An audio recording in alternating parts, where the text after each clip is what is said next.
meses, de repente, cuando en un campamento científico te asignan un grupo con 3 amigos, te dan un pedazo de hilo y la consigna de calcular el ancho de un arroyo. Seguro se ponen a discutir y tratan de ver qué hacen con el hilo. Cruzan el arroyo 1000 veces, tratan de ver cuántas veces puede entrar el hilo en ese arroyo. No sé, se mojan y se cansan seguro. En una de esas, muerta de frío, agotada y encima toda empapada, me pregunté si no había alguna forma de calcular ese ancho sin tener que mojarme más. Y entonces me paré en la orilla y comencé a observar. Y entendí que parada ahí se formaban 3 distancias. La de mis pies hacia mis ojos, la de mi vista hacia la otra orilla y la de esa orilla hacia la cual yo estaba parada. Y me acordé. Socatoa.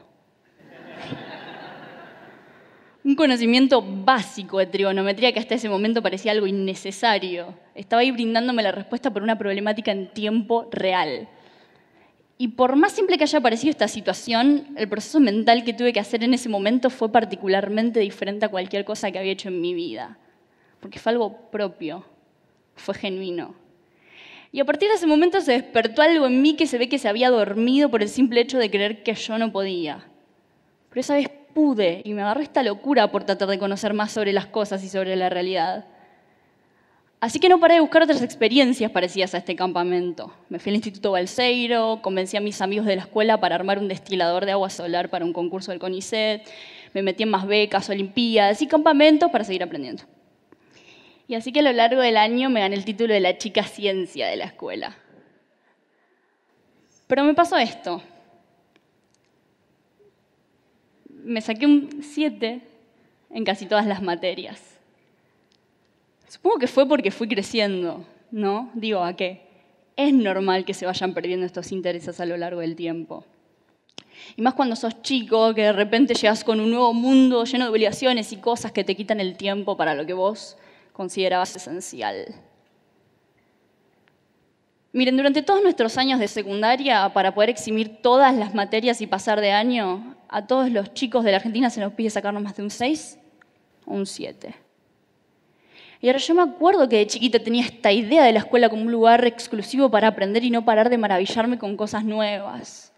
Yo soñaba con ser astronauta o quizás científica. Me acuerdo que con mis amigas nos poníamos a jugar a ser quienes íbamos a ser de grandes. Mi amiga Rocío siempre se ponía a dibujar, diciendo que alguna vez iba a ser dibujante de películas animadas. Hoy Rocío tiene casi 19 años y empezó el traductorado de inglés. ¿Qué pasó durante esos 10, 11 años de vida con ese sueño? Seguramente creció, cambió de idea, se dio cuenta que eso realmente no le gustaba, no era lo suyo. Le pregunté y su respuesta fue algo así como: lo que pasa que diseño de animación 3D tiene mucha matemática y yo siempre me la llevo. En cambio, en inglés siempre me saqué buenas notas. Me es más fácil. Y esto es así porque resulta que la escuela es la única referencia oficial que tenemos los chicos sobre nuestro rendimiento intelectual y académico. Y este es el resultado que puede tener una simple calificación dentro del contexto del sistema educativo. No dedicarte a lo que te apasiona. Porque no solo te sacas un 3 o un 4. Sos un 3 o un 4. Y vas a seguir siendo ese 3 o ese 4. Las calificaciones nos terminan clasificando del 1 al 10. Vos, chico 10, vos sos mejor que todos. Vos, 1, y andá preparándote para la que te espera. Ahora, esta paradoja de ser la chica ciencia y a la vez ser un 7 me hizo caer en cuenta de que en realidad, si terminás la escuela y encima te animás a seguir una carrera universitaria, es muy probable que caigas en todo eso que en una vez nos enseñaron. Haces un balance de las mejores notas que tuviste o de las materias que más fáciles te resultaron aprobar y simplemente buscas una carrera que junte todo esto. Entonces muchas veces lo que aprendemos a pensar en la escuela es algo así como: si me es fácil sacarme buenas notas en esto, seguro me gusta y por lo tanto es a lo que me debería dedicar. Y durante lo que te queda de secundaria, te enfocás simplemente en aprobar. Termina pasando que los alumnos aprendemos a ser alumnos y a responder únicamente con lo que se nos pide. Pero aprender de verdad, ¿dónde queda eso? Requirió mucho esfuerzo entender que yo era más que mi nota, que soy más que esos 7. Y cuando lo hice, mis notas no cambiaron mucho. Ahora, lo que sí cambió es que empecé a aprender. Pero ¿hasta qué punto podés rebelarte y descuidar tus notas? Digo, sí, podés evadirlas, diciembre, marzo, previas. Pero si tu revolución te sale mal, repetís de año. No podemos hacer esto solos. Necesitamos ayuda. El sistema educativo necesita un cambio.